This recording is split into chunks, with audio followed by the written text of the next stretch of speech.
ఉత్తరాఖండ్ ప్రభుత్వం ఒక యాక్షన్ ప్లాన్‌ని సిద్ధం చేసుకుంది. ఆ రాష్ట్రంలో ఎక్కడెక్కడ అక్రమ మదర్సాలు లేదా మసీదులు ఉన్నాయో, లేదా మత నిర్మాణాలు ఉన్నాయో వాటన్నింటినీ కూడా కూల్చేయాలి లేదా సీజ్ చేయాలి అని చెప్పేసి నిర్ణయం తీసుకున్నట్లుగా తెలుస్తోంది. ఇందులో భాగంగా కొన్ని మదర్సాలపై, ఈ అక్రమ మదర్సాలపై ఉత్తరాఖండ్ చర్యలకు ఉపక్రమించింది.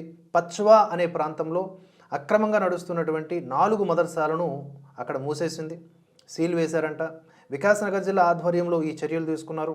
ఈ బృందంలో మైనారిటీ శాఖ, మదర్సా బోర్డు అధికారులు కూడా ఉన్నారు. సో ఇది గుర్తుపెట్టుకోవాలి. కేవలం ఏదో గుత్తాధిపత్యంగా లేకపోతే ప్రభుత్వమే డామినేట్ చేస్తూ కాదు.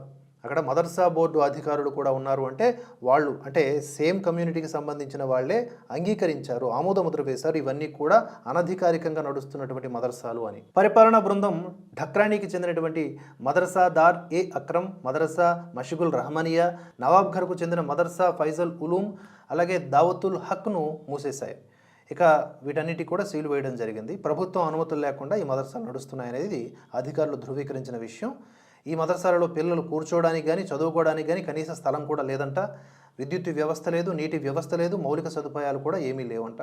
ఢక్రానీలోని వార్డు నెంబర్ 11లో పరిపాలనా అనుమతి లేకుండానే నిర్మిస్తున్న అబ్దుల్ బాసిత్ హడిసన్ మసీదు కూడా అడ్మినిస్ట్రేటివ్ టీం సీల్ చేసింది. అలాగే ఇప్పుడు వీటన్నిటికీ అక్రమంగా ఉన్నటువంటి మదర్సాలు లేదా మసీదులకి నిధులు ఎక్కడి నుంచి వస్తున్నాయి, ఆ నిధులు అందిస్తున్న వారు ఎవరు అనే దాని మీద కూడా ప్రభుత్వం దృష్టి సారించింది. విచారణకు ఆదేశాలు జారీ చేసింది. వీటిపైన చర్యలకు ఉపక్రమించాలని సీఎం పుష్కర్ సింగ్ ధామీకి ఫిర్యాదులు అందగా ఆ మేరకు ఈ చర్యలు తీసుకుంటా ఉన్నారు. ఇటువంటి అప్డేట్స్ కోసం మన భరతవర్ష ఛానల్ని సబ్స్క్రైబ్ చేసుకొని ఫాలో అవ్వండి.